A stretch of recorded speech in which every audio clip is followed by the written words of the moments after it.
Well, hello everyone. Today we're talking about parenting goals in our hashtag relationship goals series.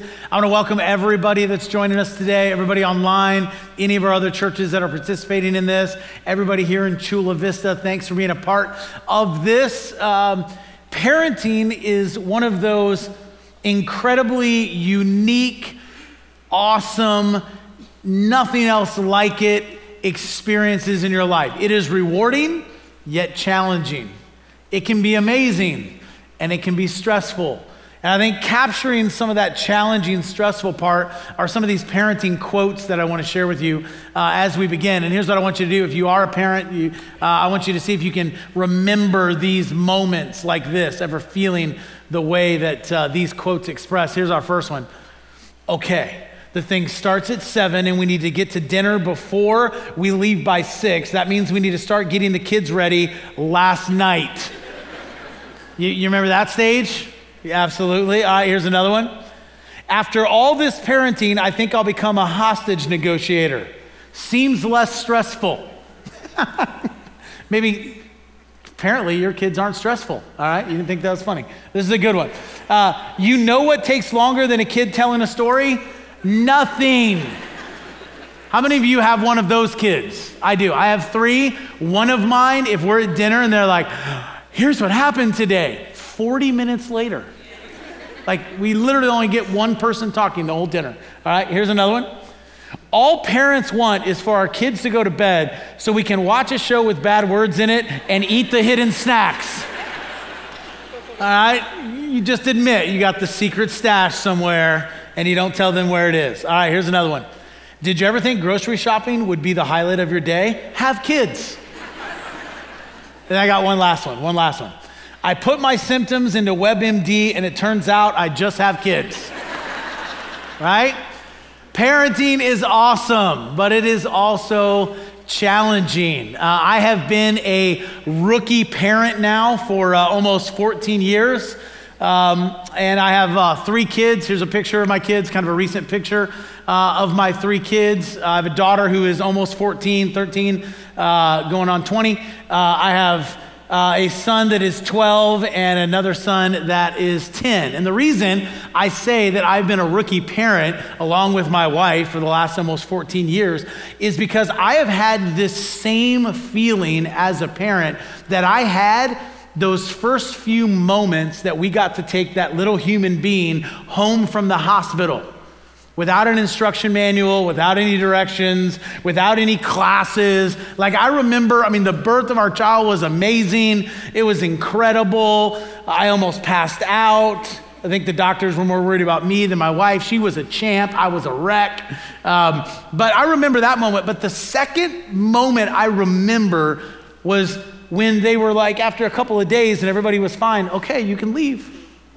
I'm like, that's it? Like, you just give us this human being and we go? Like we didn't have to go to any classes for this? Think about this. There are some jobs that you have to have 4, 6, 8, 10 years of education just to have that job. When it comes to being a parent, you can walk out of there with 0 preparation. And they just give you that little human being to be responsible for. And so the moment I remember kind of second most vivid was we got home and my wife was like, hey, I'm gonna go take a shower. And this was my first dad moment, just me and that kid. And I remember when she left the room, I was like, dear God, I have no clue what I'm doing.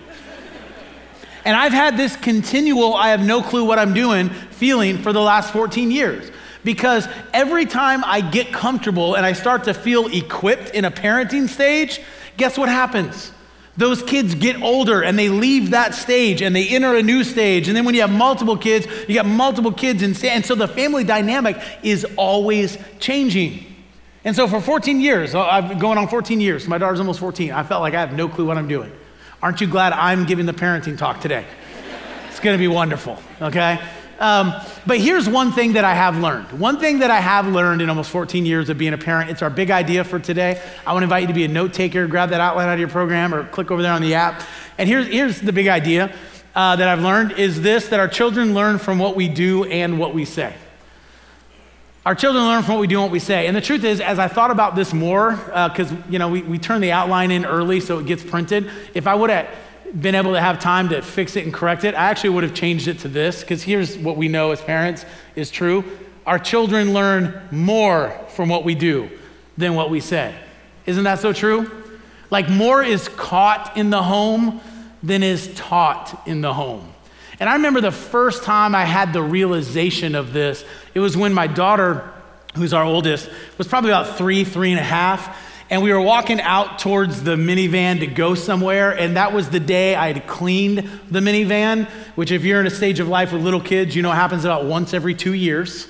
And so this was the once that I gotten all the goldfish out of the cracks, and I found the sippy cups underneath the seats and all the little toys. And what I had done while I was cleaning the van out, I had taken all the stuff I found that wasn't trash, toys and sippy cups and stuff like that, and I just put them on her car seat. And so when she hopped up in the van, she looked at her car seat, she looked back at her mom and I, and she said, "How'd all this crap get on my seat?" And I remember looking at her mother thinking, she obviously learned that from you, right? Like, I don't talk that way. And that was the first moment that we had a good laugh, but then I realized like, oh, that little person watches us closely and listens to us closely. I heard a great quote on parenting that says that you should not be worried your kids are not listening to you. You should be worried because your kids are watching you, right? Like, isn't that the truth? I mean, it's just one of those realities, like more is caught than taught. And so the opportunity to influence our kids by both our words and our actions, it never stops. Words are important, don't get me wrong. I mean, what we say and how we say it, how we speak life into our kids, and we're gonna talk about that today, that's really, really important. The Bible has some stuff to say on that. But man, the way that we live, it is really important. This is what our first verse on the outline says in Proverbs chapter 20, verse 7. Here's what it says. In fact, could we read this out loud together? Everybody everywhere in our outside voices, even if you're online with headphones in the coffee shop, just belt it out, all right? Here we go. Proverbs 27, ready, begin. The right living act with integrity. The children who follow their example are happy. Now, let me say, Proverbs is a book in the Bible, and it is a book of wisdom. Okay? It is not necessarily a promise, meaning this is not a 100% guarantee, right?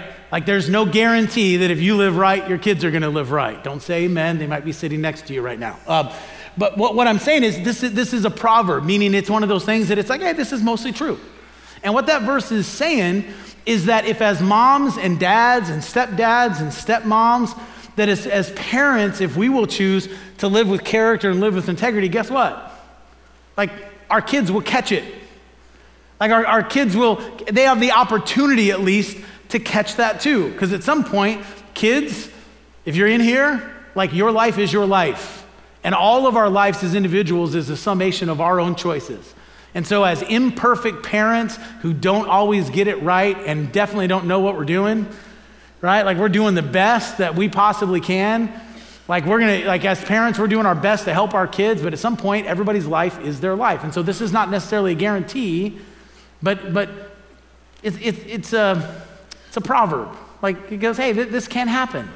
And so with integrity is one of those things, and character is one of those things that is caught. And so with this kind of as our foundation today, this idea that more is caught than taught, I want to talk about real quick. I'm going to give us 5 ways that are important for us as parents in any age, in any life stage, to consistently model for our kids. And I know you might be here today and you might not be a parent.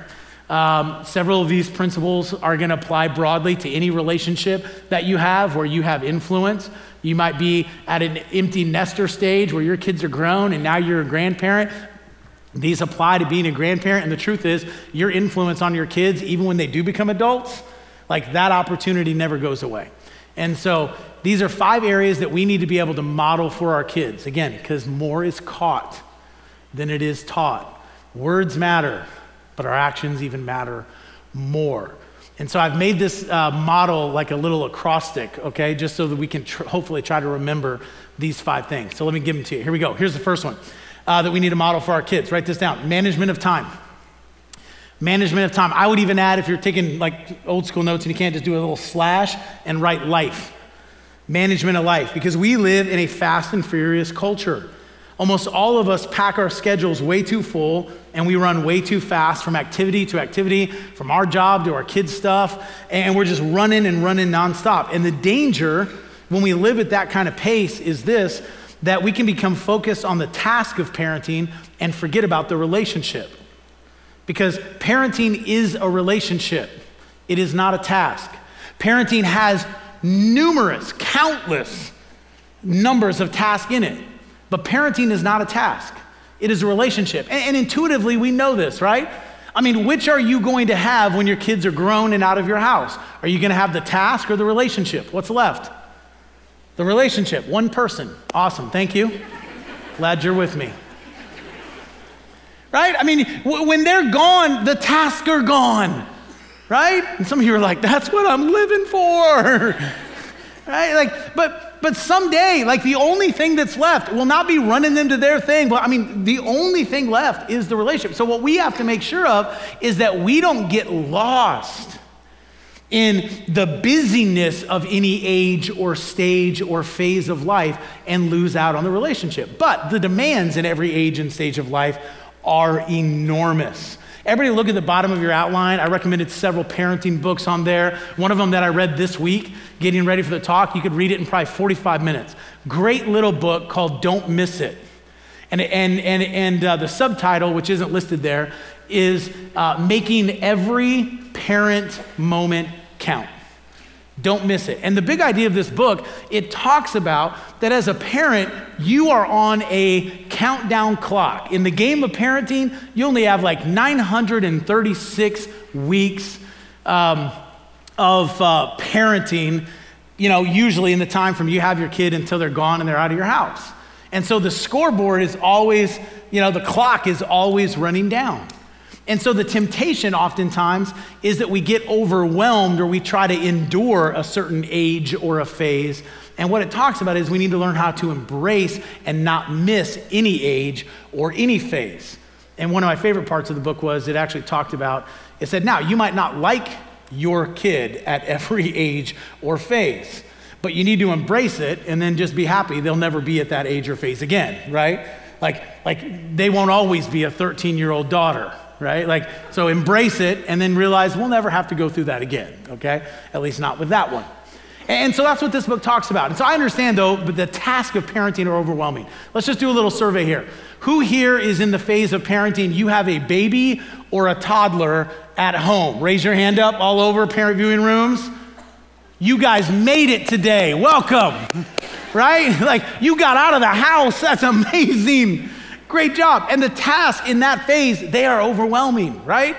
I mean, you are waking up in the middle of the night, you are feeding them, you are changing them, you are bathing them. If they're a toddler, you are following them around, cleaning up after them. I mean, it is just nonstop. And the same thing repeats every single day. It can be overwhelming in that phase. There are a lot of tasks. How many of you have kids in like elementary school age?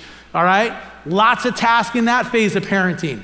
Right, you're putting them to bed. You're making sure they take a bath. Maybe towards the end of that, they actually are cleaning themselves, right? But you're making sure they get all the important spots, even if they're, like you're on your own. But I'm not sure you did a good job there. Okay. And so you're bathing them, you're making sure they go to bed. In the morning, you're getting them up, you're getting them to school, you're getting them after school, you're taking them to their activities, you're doing their homework for them. Helping them with their homework in that stage, right? The task of parenting in that stage is overwhelming. How many of you have teenage kids? All right, totally different. You're not doing as much of the hands-on stuff, but you're still highly involved. Especially if you have a middle school boy. You gotta make sure he actually takes a shower every single day, right? And so you're still, you're making sure they're awake. Like you're making sure, are they in their bed? I know they went to bed, but are they really in there? And really, when they go to bed, that's when parenting in that age starts. Because that's when you check all their social media accounts.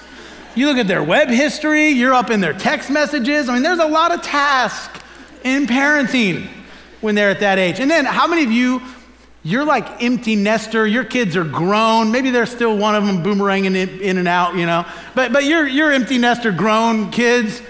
Woo, living the dream, people. Living the dream, right? Here's the thing. No matter what stage you're in, embrace it. Don't just survive it. Don't miss out because you're never going to have it again. And don't let the task of parenting keep you from the all-important thing. Because you know, what are our kids? Our kids are going to learn how to manage their life by the way we manage our life.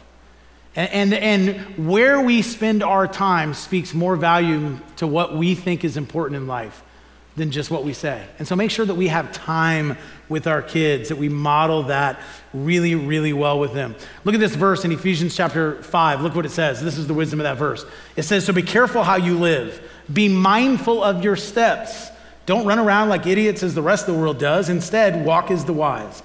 Make the most of every living and breathing moment because these are evil times. So let's model for our kids, making the most of every opportunity, being mindful of our pace of life as a family. And then another area to model for our kids, write this down, is O, that stands for observe teachable moments. Observe teachable moments. Our primary job as a parent is to prepare our children for life, to help them become the person that God has created them to be, embrace all the uniquenesses that make them them, so they can go out into the world and do all the good things that God has planned for them to do. And so our job as a parent is to develop our kids in 3 significant ways: emotionally, spiritually, and relationally. This is our job as a parent. There's some great wisdom, a famous passage of scripture on parenting in the Bible in Deuteronomy chapter 6. This is, these words are thousands of years old. It's actually Moses, the leader of the nation of Israel, speaking to all the parents in the nation of Israel. And here's what he actually says to them. Look at this. He's talking to parents. It was like a parent conference, okay? And he looks at all the moms and dads and he says, and you, moms and dads, must love the Lord your God with all your heart, with all your soul, and with all your strength. And you must commit yourselves wholeheartedly to these commands that I'm giving you today. Let's pause right there. In other words, the first thing he's saying is, moms and dads, it's got to be in you before it's in them, right? It's not do as I say, not as I do. Like we're all pretty familiar with that. In other words, he's going, moms and dads, like your kids are going to be mirrors of you. Like make sure it's right in you, and that'll give it the best chance. No guarantees, right? Because when it comes to parenting, you know this, if you have more than one kid, results may vary. Right? You're like, what did we do wrong? Right? It might not be you. Could be them, right? Like results vary. But his point is like to give your kid the best chance. Make sure it's in you before it's in them. And then once it's in you, look at this wisdom. Repeat them again and again to your children. So it is important what you say, because they need to see it being lived out, and then you also need to talk about it. Repeat them again and again to your children. Talk about them when you're at home, when you're on the road, when you're going to bed, and when you're getting up. Did you catch these little 4 moments that we all have as parents in every day? This is wisdom given thousands of years ago. And parents a couple thousand years ago had the same moments with their kids to instill values, to have conversations about life, to help them, deal with things that they're dealing with. There were 4 moments there. And if you're taking old school notes with pen and paper, underline or circle them. The first one, it said when you're home. I would call that mealtime. Mealtime is a great time to have family conversations, to talk about, hey, here's the kind of family we want to be. Here's what we're trying to do. Here's where we need everybody to help out. It's a great time to go, hey, what's going on in your life? Tell us how your day was. Tell us, it's a perfect time. And so mealtime is one. A second time, did you catch it? When you're on the road, I would call that drive time. If you are in that elementary school age, teenage, young teenage, dude, you're with your kids taking them to stuff all the time, aren't you? What a great time to kind of get into their world and have conversations about life and help them process things that they're experiencing and they're thinking about. It's a great time. And then the last 2, it was bedtime and morning time. Those are special moments. And so it's not just about we have to have all of these, huge, long conversations. It's like, no. Just take advantage of those moments that are already there every single day. And when you do, as a parent, remember I gave you, there's 3 areas that we need to teach our kids about. Our job is to develop them spiritually, relationally, and emotionally. Here's kind of what I mean by that. There's 3 things, real quick, write these down. You got to teach your kids about spiritual things. If you're here today and you're not a Jesus follower, man, I'm so glad that you just came to check out church. Welcome. Hope that you enjoy it. But if you're here and you're trying to follow Jesus, like here's what I encourage you. In your home, you need to make conversations about God normal and exciting. That's your job as a parent. Like that's not just the thing that it's like, take your family to church and check the spiritual box once a week. Like I'm glad you're here. I'm super glad they're in our kids programs. But our kids programs and our youth programs, they are to supplement and enhance what you are doing as a parent, not to be the primary spiritual development for you as a parent. And so have spiritual conversations. This is something my wife and I do with our kids all the time.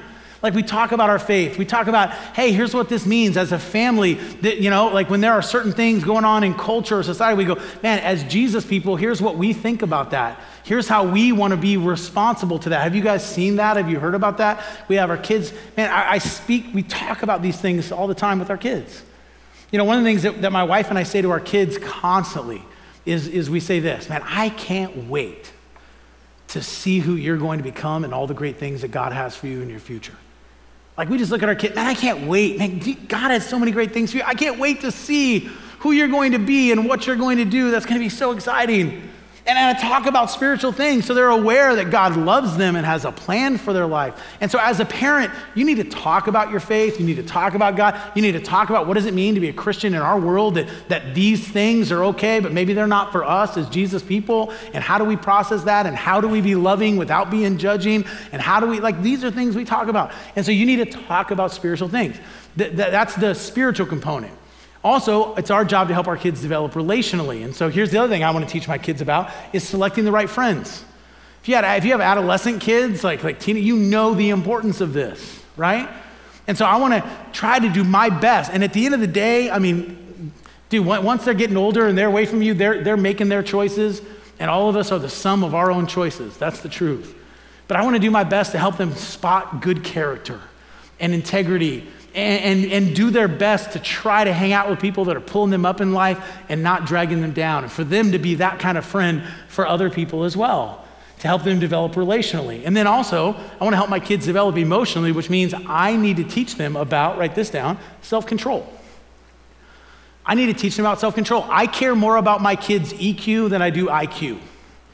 Their emotional quotient, their emotional intelligence, I care more about that than I do their grades. I'll be honest with you, I'm okay if my kids get a C in English because my motto in college was C's get the degrees, baby, okay? That might not have been my wife's motto in college, but that was mine. What I mean is I'm okay if my kids get a C in English, but they're emotionally whole, healthy people who understand things like delayed gratification and who understand things like not being driven by their emotions and feelings, because sometimes our emotions and our feelings lie to us and lead us to things and places that we shouldn't be doing. And so I want to teach them how to control their emotions, how to not be driven by their feelings. And how are my kids going to learn that? From me and their mom. That's how. It's going to be real hard to teach my kids about delayed gratification if mom and dad are always maxing out the credit cards because we can't say no to buying stuff, right? It's going to be real hard to teach my kids how to have healthy relationships that include what we talked about last week, resolving conflict and forgiveness, if they don't see that happening between mom and dad or even with them. So shocker, here we are, in this series. Last week, we talked about conflict and forgiveness. This week, we're talking about parenting. Guess what I had to do this week in my home? Apologize to one of my kids, right? Because, they were home. I was downstairs. Their mom, I don't know, she might have been at work or something. And all of a sudden, upstairs, it sounded like somebody opened a cattle corral. And it was, my kids are all big now. If they go running, I'm like, the floor is going to fall in. And I heard somebody scream, and then I heard running, and I'm like, oh, somebody's chasing somebody. And then I heard a door slam, and I should have been a good parent and got up at that point calmly and walked upstairs. Children, what's going on? I didn't. I was lazy, and I was like, nobody's crying yet, I'm just gonna sit here and keep watching ESPN. And then, it stopped for a second. Then obviously that person went away and they looked out the door and were like, it's safe. And then all of a sudden I heard another scream. This time the running came down the stairs. I heard somebody boom into a wall. And I'm like, there's a hole in the wall now, and they round the corner. And then I look at them, and out of this holy, godly mouth, I said some things I'm not gonna say in here, okay? And I'm like, what are you doing? Stop acting like a... And then you can stop, just use your imagination right there. Now they need to not act like crazy people in my house, but I need to not respond like a crazy person. At least that's what my wife told me when she got home and heard about what I did. And then said, you need to go apologize to your daughter. And I'm like, yes, you're exactly right. I do. And so guess what I did? I had to walk down to her room and I knocked on her door. I said, hey, can I talk to you for a minute? Sat down on her bed and I said, hey, you know what? When you were chasing your brother and this was going on, you guys can't act crazy, but neither can I. And so I need to apologize. I shouldn't have said that way. Will you forgive me? And she looked at me. She goes, yes, I forgive you. And then we just sat there and we had a moment and we talked. How are my kids going to have emotionally healthy relationships? Because they're going to learn them, right? They're watching by the example that I set. And even when I said a bad one, that at least it's like, okay, dad owned it. He asked for forgiveness, healing in the relationship. Let's move on. And so we need to observe teachable moments. We need to teach our kids about self-control. All right, let's fly through these last ones. Here's the next one. The D of model means date your family. I'm not going to spend a lot of time here because we actually talked about this in our previous series a little bit, best year ever. But the idea here is make memories and create moments as a family. Do things together. Parents, look right here. Learn to enjoy your kids now so they will enjoy you later, right? Meaning that when they're adults, they'll want you around, that they'll invite you to their family vacations on their dime. That's the dream, right? The dream is to get on their payroll someday. That's only gonna happen if they're like, man, dad was always so awesome. Him and mom were so fun. Let's have them come on vacation with us and the grandkids, right? Like, that's the dream. You learn to enjoy your kids now so they will want to enjoy you later. So date your family, spend time with them, which here's just a little side. Let me give you one little kind of extra on this one. Don't just do things that everybody enjoys. As a family, you should from time to time do things that only one person enjoys and make everybody else go along with it. You totally should. Why? Because that's what families do. You serve one another. And so let one kid pick, where do you want to go to dinner? And inevitably, here's what's going to happen. Other people in the family are going to go, I hate that place, right? And then it's a perfect teachable moment to look at them and say, but it's not about you, is it? No, you're in a family. That means sometimes we do what they want, and then sometimes we're gonna do what you want. And it's their time to pick, and so you're gonna go along, and you're going to like it, right? Like, this is what you do. And my wife even has to do that to me sometimes because my kids will pick a place, and I'm like, I hate that place. Then she's like, it's not about you, James. And then I just go, yes, it is, because I'm paying for it. It's all about me. Every dime of it is about me, okay? No. Yeah, so date your family, all right? Here's another important one. Let me fly through these last two. Another important one is we must model for our kids. The E stands for encourage your kids. The definition of encouragement is to bring hope, courage, or confidence to somebody. Man, our homes should ooze with encouragement, right? Like, man, the home should be the place that we come back to and we recharge from our world and life trying to beat us down. I mean, home is where you come and plug back into the truth of who you are. In a world that says you're not good enough, you didn't make the grade, you're not cool enough to hang out with this group over here, you're not cool enough to sit at this table over here. Like our home should be a place where our kids, man, it's like, no, you are good enough. Like you are loved, you are uniquely created by God, and I can't wait to see all that He's going to use you. And they plug back into the truth. I love what this verse says in Hebrews chapter 10. Look at this. It says about relationships. It says, let us think about ways to motivate one another to outburst of love and good works. Now, most of us have outbursts in our homes, right? but probably not of loving good works, right? Like what did my kids have? They had an outburst from dad this week, but it was not an outburst of love, right? But so don't you want a home like this? Where just meaning without being asked, people do things for one another. That's what this verse is talking about. What's the prerequisite to get outbursts of love and good deeds happening? It's encouragement. That's the secret sauce. It's everybody blessing everybody and encouraging everybody and believing in everyone. That's the kind of homes that we want, and our kids need that in our culture. They need that. Okay, last thing. I'm going to skip some stuff, but let me jump. Here's the last thing we learned, and I think this is probably the most important. The L stands for learn from difficulty. Learn from difficulty. Here's the thing. Difficult circumstances, trouble in life, sickness, even deep sorrow, it's going to happen. And none of us are immune from it. None of us can escape it.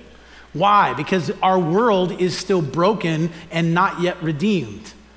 When Christ came the first time and died on the cross, he made a way for all of us as human beings to be redeemed, to be forgiven of our sin, to be in right relationship with God. That's what Jesus accomplished the first time he came. The Bible talks about that he will come again. And when he comes the second time, he's coming to redeem all things, meaning our broken, fallen world that still has sin, that still has sickness, that still has death, that has people that do things that hurt other people. And so when those things happen, how are our kids going to learn how to not let the worst that this life has to offer define us? How are they going to learn how to do that? Because they're going to learn it by watching us. So when difficulty comes our way as parents, do we run from it? Do we ignore it? Do we not talk about it? Do we not address it because we just or do we obsess over it? Do we bring huge amounts of fear and worry and anxiety into our home?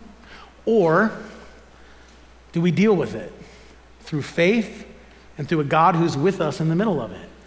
Do we address it? Do we talk about it and say, okay, let's not ask the question why? Right? Because there are questions about why bad things happen to good people that we're never going to get answers for on this side of eternity. We're just not.